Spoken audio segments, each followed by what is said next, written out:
If you feel unsafe in this world, this is where your heart truly belongs.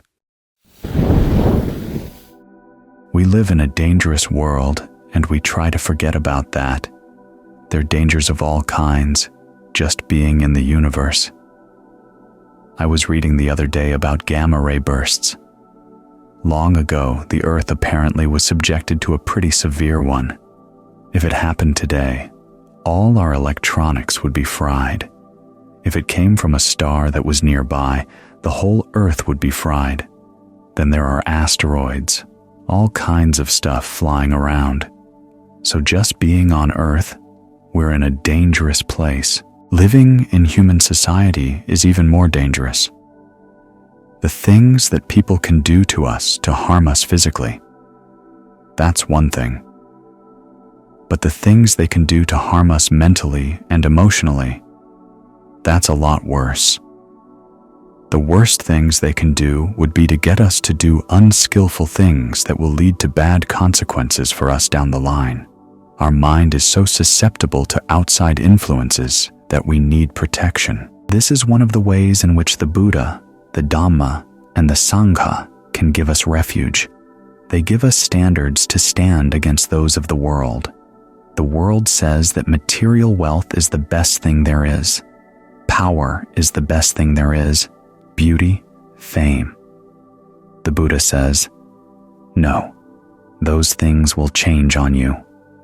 And to get those things, you can often end up doing some really unskillful things that will have a long impact on you. The Buddha always has you think about the long term. Remember the questions that lie at the beginning of wisdom and discernment. What when I do it will lead to my long-term harm and suffering? What when I do it will lead to my long-term health and happiness? When the Buddha says long-term, he means really long, many, many lifetimes. Our unskillful actions can have an impact not only in this lifetime, but also onto future ones. It's good to keep that perspective in mind. It protects us.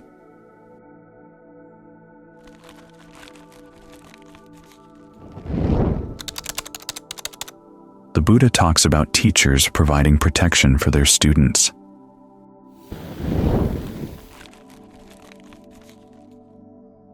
That's one of a teacher's duties. And this is the kind of protection the Buddha gives us. Ways of thinking, ways of looking at the world, to help us see that being skillful and being heedful, being harmless, really are activities, standards, values that are worth pursuing. That's one level of danger that the Buddha has us protect ourselves from. Then we think about the uncertainties of human life. Aging, illness, death, those things could come at any time. So he goes on to provide protection against them. First, he provides protection against going to bad places when we die, or creating bad places for ourselves here on earth. He does this with his standards in terms of virtue, concentration, and discernment.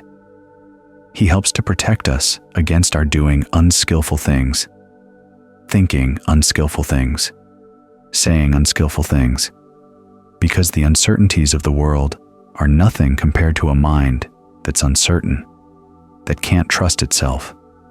So we have to learn how to make ourselves trustworthy.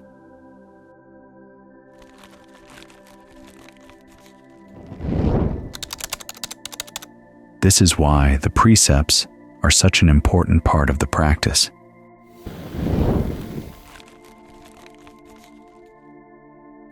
You learn to make a promise to yourself that you won't act in harmful ways, and then you stick with that promise. You'll see there are parts of the mind that are traitors. They don't want long-term. They want short-term. They want happiness right now. If the path were simply one of holding by the precepts, it wouldn't have lasted long. So we add concentration. As the Buddha describes concentration, it's basically feeling tones of pleasure, rapture, and the calm of equanimity after the mind has been nourished with pleasure and rapture. we're feeding the mind so that it's not so hungry for quick fixes. That way, it can learn to trust itself more. But even then, we're still subject to further dangers. The simple facts of aging, illness, and death. Acting in skillful ways on the mundane level can't protect us from those dangers. And who knows, when you die and go someplace else, you may forget everything about the Dhamma. There may be an inclination in the mind if you develop in that direction. But sometimes the shock of death and rebirth can be so great that there's a huge blank. It's going to take a long while to get back to the Dhamma. This is why we have to be protective against our own skillful actions. In other words, skillful actions that are not on the noble level. This is where discernment comes in, building on concentration, so that you can learn to see how the mind shapes its experience. As the Buddha says, insight gets developed when you ask the right questions about fabrications. What fabrications are, how they should be regarded, how they should be seen with insight. Learn how to look at your emotions as you go through the day. From that perspective, how are they fabricated? The Buddha gives you a list of 3 types: bodily, verbal, mental. Bodily is the way you breathe. Verbal is directed thought and evaluation, how you talk to yourself. Mental is perceptions and feelings, the labels you put on things and the feeling tones you focus on. Your emotions are composed of these things, and you want to learn how to see them that way. They may be old habits. We may say that something we've done since childhood is really going to be hard to dig out, but it's not just since childhood. A lot of these habits go way back to before we were born. There's a belief among Ajahn Lee's students that he was King Asoka reborn. When I learned that, I was able to obtain a biography of Asoka that had some of Asoka's edicts translated in an appendix. I translated them into Thai. I read one of them to Ajahn Fuang, where Asoka was talking to his government workers and saying, "If you want to please me by how quickly you know what I want, you should know what I want before I do." Ajahn Fuang's comment was, 2,000 years, he didn't change. Sometimes our habits go way back, but that's no reason to think that they're too strong to dig up or too strong to change.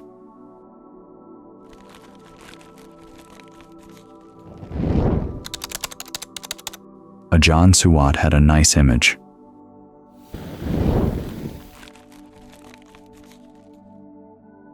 He says, "You go into a cave. Imagine the caves of Lascaux, which for many thousands of years had remained closed. Somebody goes in with a light. The darkness in the cave can't say, 'Hey, we've been dark all this long. You have no right to chase us away.' Once the light comes in, the darkness has to go. In the same way, you want to bring some light to your emotions. This is how you can undo those habits, even the skillful habits that are composed of these things. But first, you want to get good at undoing your unskillful emotions, because these are the things that make you untrustworthy. Talk about the world being uncertain. If you can't trust yourself to always do the skillful thing, always do the thing right in line with the precepts, you're really in a precarious place, much more precarious than the earth, subject to gamma ray bursts. Your mind has defilement bursts. They're happening all the time. They fry your goodness. So you have to learn how to take them apart. To what extent does the way you breathe around them aggravate them? To what extent does the way you talk to yourself aggravate them? One of the primary things you've got to watch out for is the voice in the mind says, "This is old. This is deeply entrenched. I can't deal with it. I can't fight it."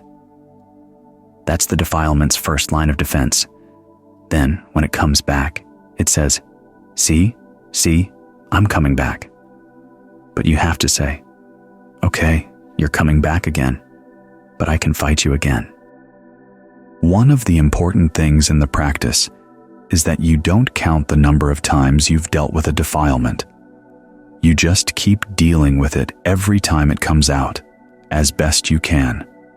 Finally, you'll be able to have an insight, seeing why it has its appeal. For a lot of us, the really unskillful emotions hide their appeal. We're embarrassed about it, and they'd like to keep it hidden. They know that if it came to light that you liked a particular unskillful emotion for some pretty bad reasons, but they were compelling, they had their allure, you'd be embarrassed, and the defilement would be weakened. So the defilement tries to keep these things hidden, but we're not here to play along with them. We're here to fight them. That means we have to figure out, why do they have that power? Why do we play along? How can we learn new ways of talking about them?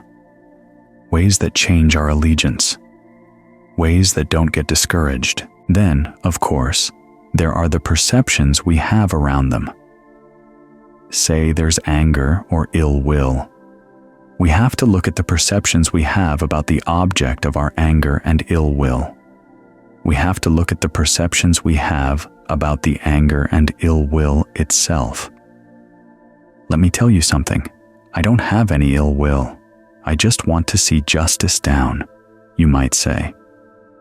Well, dig around a little bit to see what ill will might be hiding behind your ideas of justice. Or with anger, all too often we say, my anger is justified. And you can give all kinds of reasons for why the people or the institutions that you're angry about really are bad. But you have to realize, the fact that they're bad may be true, but the fact of your anger is something optional. If you want to deal with a problem, you can't deal with it through anger.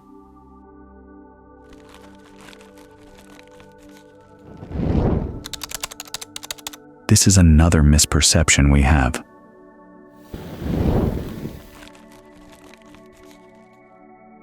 We think that it's because of our anger that we have the motivation to deal with problems. But if you're going to deal with them effectively, you can't do it with anger. So you have to learn how to talk to yourself about the object and about your anger, or whatever the unskillful emotion is, in new ways, so that you can start taking these fabrications apart. After all, that's what they are. Fabrications that are put together, jerry-rigged, and some of them are really habitual. But again, just because they're a habit doesn't mean that they need to maintain their power. This is how insight comes about. It's nothing really special, nothing really obscure or esoteric. Virtue, concentration, discernment. These are the things that provide you with refuge.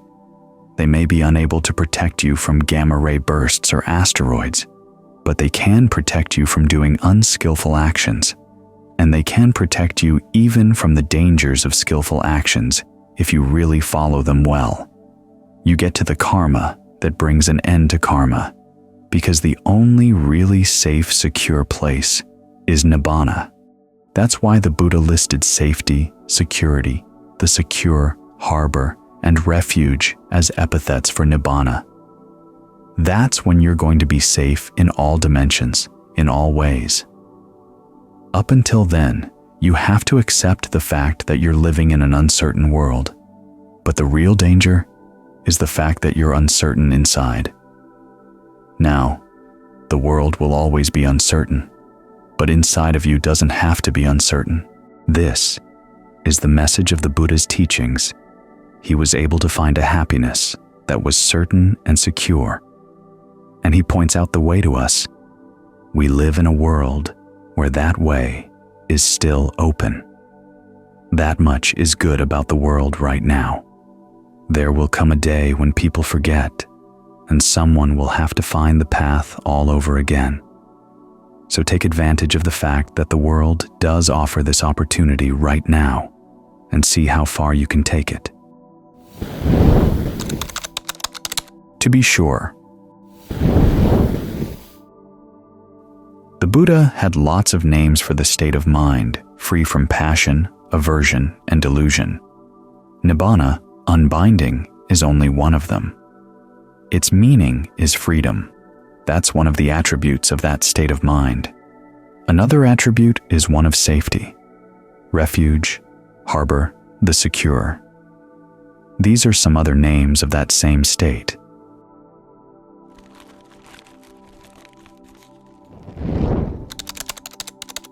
That's what we're looking for as we practice, something secure inside.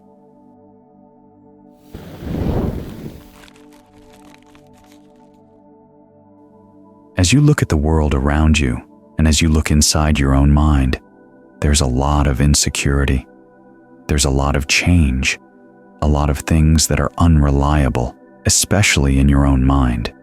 In fact, that's the most dangerous of all the unreliable things in the world.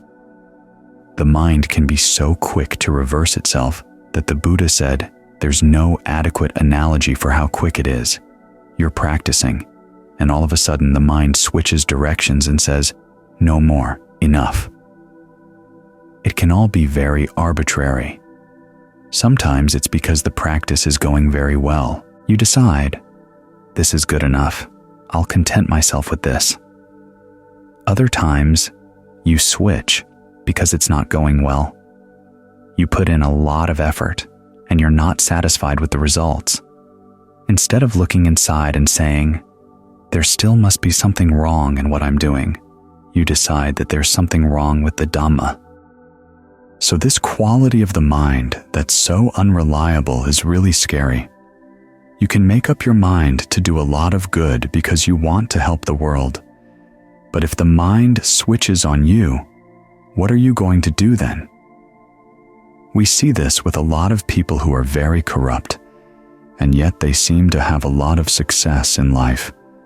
You have to assume that they must have made some good karma in the past, but someplace along the line their minds switched. This is why the practice of straightening out your mind and making it reliable is good not only for you, but also for the world around you. After all, if you can't trust yourself, how can anybody else trust you? You've got to make yourself trustworthy, reliable, for sure. Part of that is learning to develop the determination that you're not going to give up until you actually find something deathless inside, something that doesn't change, something that really is secure, harbor, refuge, unbinding. Once you've had a taste of that, it really changes everything in the mind. It rearranges the geography inside. What seemed to be just a nice idea suddenly becomes a reality, a very real reality, the sort of thing that can't be forgotten. Having a glimpse of that doesn't mean that you're totally there yet, because you also realize there's more work to be done. But from that point on, the Buddha says you're a person who's for sure, a niyata person, someone who's certain. Up until that point, you're aniyata, uncertain. You should use that thought as a spur to practice. Think of the Buddha's determination that he wouldn't let himself rest content with skillful qualities until they had delivered him someplace that really was certain, the other secret to his awakening, which he doesn't mention that much but is implicit in the story, was his ability to self-correct, to observe himself. He'd be perfectly honest with himself about what he was doing and the results he was getting. If he wasn't getting the results he wanted, he'd ask, okay, what am I doing wrong? He'd tried to find some way around that impasse. We read about the mistakes he made along the way, but they were always followed by his ability to stop and take stock. That's one of the character traits you want to develop as a meditator, and in your practice as a whole, the ability to step back and observe yourself, to learn to provide what you need to keep going. Instead of getting into a mood and riding it wherever it's going to go, you have to step back and ask, where is this going to take me? By now, we should have enough familiarity with our moods so that we realize they can't all be relied on. But it's not just a matter of stepping back and watching. It's also learning how to self-correct, to listen to yourself and ask yourself, okay, where's the mistake in my reasoning here? Where's the mistake in the narrative that I'm telling here? What can I do to counteract that? That's where you really see discernment in action.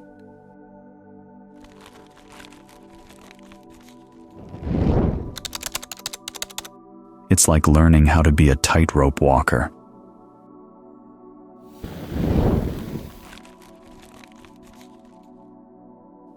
People good at walking across a tightrope occasionally look like they're going to lose their balance, but then they can recover. Their ability to recover is what makes the difference. You can't expect them to just glide across the tightrope, because after all, they have 2 legs, they have 2 feet that have to step one after the other. They can't just inch along the way. They have to lean a bit to the left, lean a bit to the right to get the feet around. But they also have to know how far they can lean, and if they do lean a little bit too far, how to get back into alignment. That's the kind of skill you need as a meditator. This is where having that notion of a committee inside is really useful. You have to learn which members of the committee are more reliable than the others. Get them so that they're observing one another. Get them to spy on one another. Think of it that way. But it's spying not just so that they can go reporting misbehavior, but also so that they can come up with a solution. Whoever's in charge of the committee meeting right now may be taking you to the wrong place. If they are, have the other members of the committee get together and say, we've got to change course. Learn how to have some rules of order in your internal conversation. Learn how to have balancing factions. That way, even though the mind may still be uncertain and hasn't reached a point of certainty, still, it can self-correct. This is how and why we use our powers of judgment. Not to put a final stamp of yes or no on ourselves, but to watch the work that we're doing and to catch mistakes before they amplify. If you see the mind beginning to turn around and leave the practice, find some way of turning it back. After all, this is a difficult practice we've got here. If it were easy, everybody would have glided to Nibbana a long time ago. The Buddha saw that when people are born after they've passed away, it's like a stick being thrown up in the air. Sometimes it lands on this end, sometimes it lands on that end, sometimes it lands splat in the middle. Even though rebirth is determined by your actions tend to be all over the place. So, the intentions that can come barging through at the moment of death, and opportunities the mind has to choose from, can all look pretty random from outside. But there is that quality we have, the ability to observe ourselves, which is why we have the ability to do things in the present moment that shape our present moment experience. That principle of causality, in which some of the things we're experiencing right now come from the past, but some come from the present. That's our potential rescuer. But all too often it's a wild card. You suddenly get it in your head to go one direction, and then suddenly go in another direction. That's where freedom has as its toll. The ability to make huge mistakes. If we didn't have freedom of choice, if everything were predetermined, we'd all be following the machine as it took us to wherever the universe wanted. But that's not how causality works. We've got influences coming in from our past actions, but we've got this potential for freedom here in the present moment to choose among those influences. So a lot of the practice is learning how to choose wisely. You have to realize that just because there may be a tendency in the mind that seems to be leading you off the path doesn't mean that you're committed to going in that direction.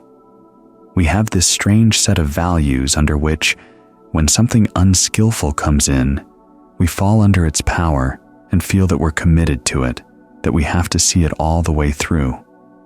Whereas with the path, we don't feel quite so committed. You have to ask yourself what's wrong with your mind that it feels committed to unskillful things when it can't commit to what's really skillful. Part of the reason is that what's unskillful is a lot easier. But it's easier only in the doing.